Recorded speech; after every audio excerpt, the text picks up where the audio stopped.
This is your iceberg. 12,000-year-old frozen water straight from the Arctics.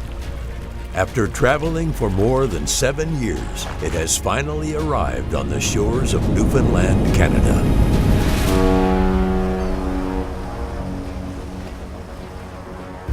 This is where Captain Ed delicately harvests a small number of icebergs each year. Pure icebergs, only available when nature decides it is ready, and only in quantities nature dictates.